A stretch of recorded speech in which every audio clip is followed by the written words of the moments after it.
Hey y'all, and welcome to PolitiBrawl. My name is Brian, and Representative Gimenez just takes Wolf Blitzer behind the woodshed and reminds him what's actually going on with the drug trafficking coming out of Venezuela. Let's dive in.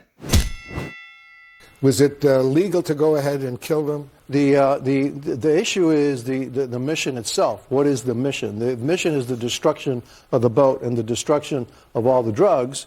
Then yeah, okay, that's the mission. And so if the mission was, well, now we just to have a second strike to kill the survivors, that is that potentially could be a war crime. That's questionable. And so again, what is the mission, and what did the admiral think? What is he carrying? I'm confident that the admiral thought he was carrying out his mission, which is questionable. Why is it questionable to order a strike to kill individuals who are survivors? These are terrorists. Okay, these are absolute terrorists. But they're wounded. I didn't see this kind of scrutiny when the Obama administration was launching drone strikes against terrorist organizations in the Middle East. I mean, that happened all the time. Okay, and so I didn't see this kind of scrutiny about the survivors, etc. These are terrorists. They're bringing poison into the United States. They have killed hundreds of thousands of Americans. And we need to understand that. Killed far more Americans than Al-Qaeda or so let me just be precise with you, ever did. Congressman. And so I have no problem with the kinetic strikes that are happening in the Caribbean, killing and destroying the drugs that are killing American citizens and have been killing American citizens for years. But if they're injured in the initial strike and they're surviving and they're clinging onto this boat, do they represent a threat to the United States? Well, it depends on what the mission is. And the mission is the destruction of the boat and all the drugs that are on it, and that maybe some of these drugs can be picked up by another boat. Yeah, and so again, this is all speculation. We need to get to the bottom of it. So, okay? And so I'm not going to sit here and second guess. What the admiral ordered was legitimate. It was not a war crime. Is that what you're saying? All I'm saying is, I'm not going to second guess the admiral right now. We need to get to the bottom of exactly what happened, what the orders were, and what the objectives were, and then we'll determine we can go on from there. But right now, everything is speculation. But and I just want to make sure that when you say speculation, you have not received specific evidence backing up your position, right? I haven't. Nobody's seen. You haven't gotten a full-scale briefing. Nobody's had any briefing backing up any position, and so that's what we need to get to the bottom of to determine what exactly happened. Everybody right now is speculating.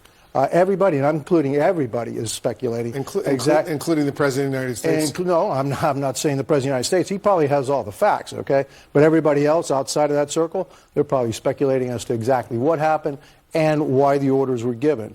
I'm saying I'm going to give the admiral the benefit of the doubt, a patriot, that he is carrying out his mission. And so I'm going to give him the benefit of the doubt because I think he deserves it. And if the Defense Secretary Hegseth ordered him to do so, he was following the order from the Defense Secretary. He was following the orders of the Defense Secretary, saying that this is a threat to the United States. That boat with those terrorists on it are a threat to the United States. We've known that these drugs have killed hundreds of thousands of Americans, and so now we're going to destroy that boat so it never gets the chance to come to America, and those drugs never get the chance to kill any Americans. That's the order. Destroy the boat. Destroy the drugs. That's what I would assume would be the order given to the admiral, and then the admiral carries out the orders to the best of his ability. But you're anxious to get a lot more information in a full-scale briefing from the Defense Department. Absolutely. And that hasn't happened yet. That hasn't happened yet. I understand you support the ousting of the Venezuelan president, Nicolas Maduro. But what do you say to all those Americans who voted for President Trump because he vowed on the campaign trail to end wars and to stay out of foreign wars? Well, look, I look at Nicolas Maduro and that regime as a threat to the United States, a direct threat to the United States. He is the leader of the Cartel de los Soles. The Cartel de los Soles has been designated a foreign terrorist organization. And like I said, these foreign terrorists, these narco-traffickers, have killed hundreds of thousands of Americans in the last 5 years, far more than any other terrorist organization. And so Nicolas Maduro is a threat to the security of the United States. And so I have no problem in Nicolas Maduro leaving. He's also the illegitimate ruler of Venezuela. There were free elections last year. He lost. He refused to turn over power.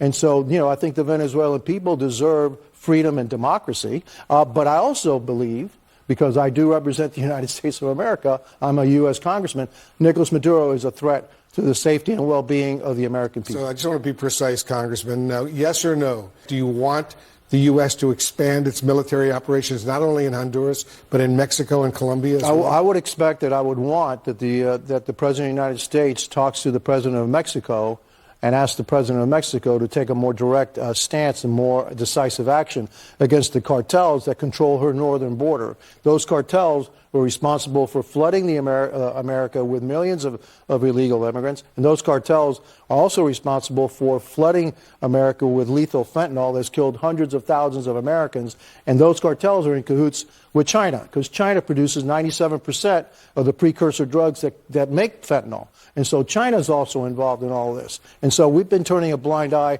far too long to the murder of American citizens.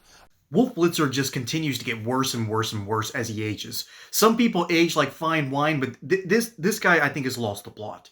Okay? First off, because there's a lot to unpack here, let's start off with the dumbest part of this entire charade here. Pretending like Democrats actually care about drug traffickers? They're not pretending anymore. They care more about the rights of drug traffickers than they do about the people that have become victims to fentanyl. Okay? If we were to take out all of these boats, I think Democrats would sign a petition to save the fish from their fentanyl addiction. If you're a homeowner here in America, you need to listen to this. The FBI has been warning about a rise in something called title theft, and your equity is the target. Here's how it works. Criminals forge your signature on a single document, then use a fake notary stamp and file it with the county. And just like that, on record, they own your home. Using your own equity, they can take out loans against your own home or even sell your own property. And you won't know about it until foreclosures or collection notices start showing up in the mail. That's why I partnered with Home Title Lock to protect your equity and find out today if you might have been a victim. Use my promo code BRAWL at HomeTitleLock.com. You'll get a free title history report and a free trial of their $1 million triple lock protection. That's 24/7 monitoring of your title records, urgent alerts to any changes, and if fraud occurs, their US-backed restoration team will spend up to $1 million to fix it. Don't be a victim. Protect your equity today. Go over to HomeTitleLock.com and use promo code BRAWL, or just use the link in the description below. It does not matter what President Trump does, okay? It does not matter if he goes after these narco-terrorists, which are state-sponsored by Venezuela. Okay, Nicolas Maduro wants to do this sort of stuff. And they want to do it out of spite. It's not something that makes them a lot of money. It's just a way to get back at the United States, because the United States said, no, your policies are so bad for your own people, we're going to have to punish you. By the way, this is the second part of the video here. The idea of invading Venezuela is dumb. The idea of changing leadership in Venezuela is not. If you want to change the way countries do business with you, and these countries refuse to do business with you at all, you need to change. You need to change your strategies just a little bit. And so the saber rattling of the Trump administration, I'm perfectly fine with. Mobilizing our Navy in order to go just offshore Venezuelan waters, threatening potential airstrikes and drone strikes, okay. I'm okay with rhetoric, because rhetoric is not action. It is merely a precursor to it. Now, precursors do come with a bit of risk.